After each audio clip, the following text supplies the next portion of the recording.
Okay, this is part 2 of setting a tone. So you got your reverb, you got your boost, increases just your volume, your signal, and you got a little delay.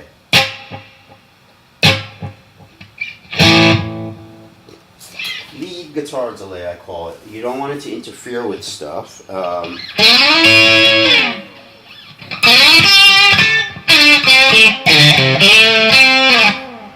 Leaves a little tail, makes everything sound a little bit more polished and sort of exciting, but you don't want it to be as loud as like your chords and stuff. It should be almost invisible when you're playing chords, kind of like.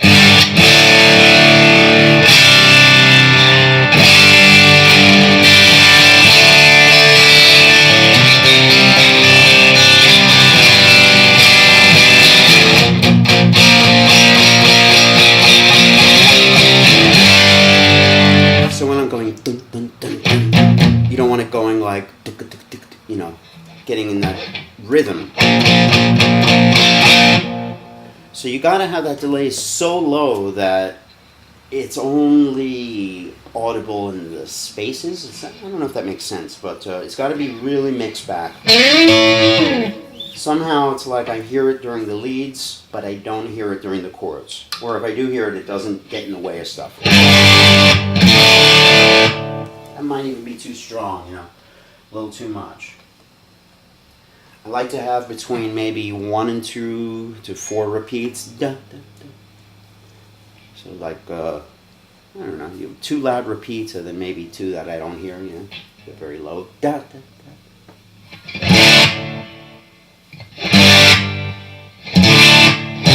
Actually, lately I've been going a little slower than the Ooga Chukka, like one notch slower.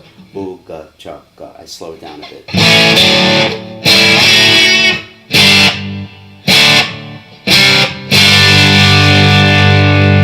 So if you're doing delay always on like me, to get a kind of a polished thing, keep it really mixed back, otherwise it's going to annoy everybody. Okay. Now, overdrive pedals. If you want to get a little heavier, you can use a pedal, so you just click it on and then you get a heavier sound. I do have some. The problem with overdrive pedals is that they get very overly compressed. And the more gain pedals you use, like overdrives, distortions, whatever, preamp, overdrive, FET, booster, fuzz, all those gain pedals have like this compression. They add a little bit to it. Sometimes they add like, you know, 20% or 10% or 30% or 50%. They add like different amounts, but they always add some.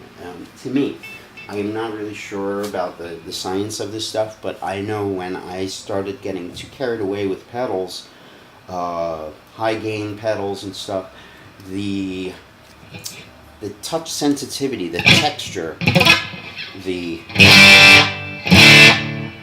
I don't know, you can't hear the pick noise, you can't hear the rawness of the attack because everything's so compressed, it becomes less heavy. It's just like, you know, and there's just no.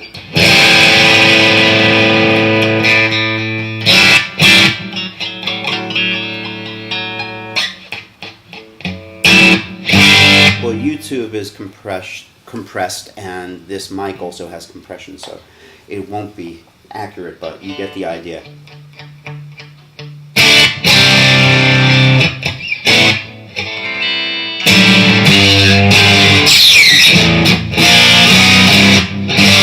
Dynamics.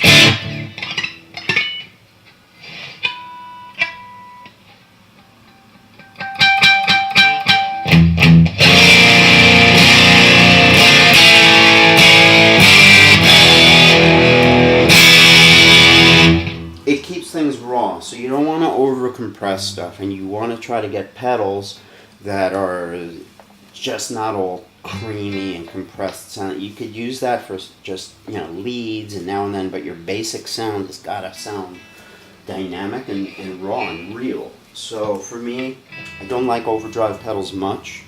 I'm starting to get more into this boost pedal, but when I need something more, I click on this other thing called a Clon Centaur, I use a Center clone, this thing called a Kursk, K-U-R-S-K. It's a Kursk pedal. It's very nice. So I'm going to play it now without the boost.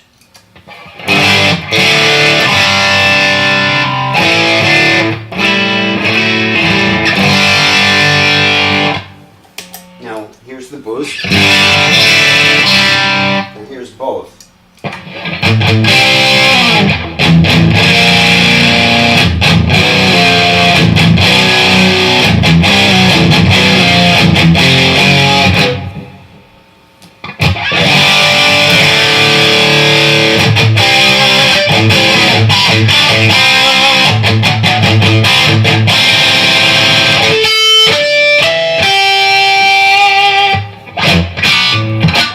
So, you want to get to that next level, try stacking two pedals. You're going to get a little noise. You could try buying something like a noise gate pedal. I have not really messed with them yet. I'm going to start experimenting with this one this week. But use your volume dial. When the song is over, just or click on your tuner. I have a tuner with a mute, and at the end of the song, so it's like, thank you! Hit your tuner. No noise. Tuner. The other thing is a kill switch. They make kill switches. You could buy them. It just turns everything off. Click. And then they have these ones that are momentary latches. They even have one that's a telegraph. It's by Copper Sound. It's a little pedal for like, I don't know, 50 bucks used, and you just hit it like an actual telegraph button. So you go, and it kills your signal momentarily. So that's really cool.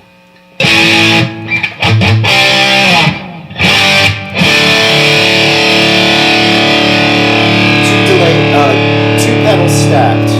The Kursk and the Mr. Boost. One boost and one overdrive.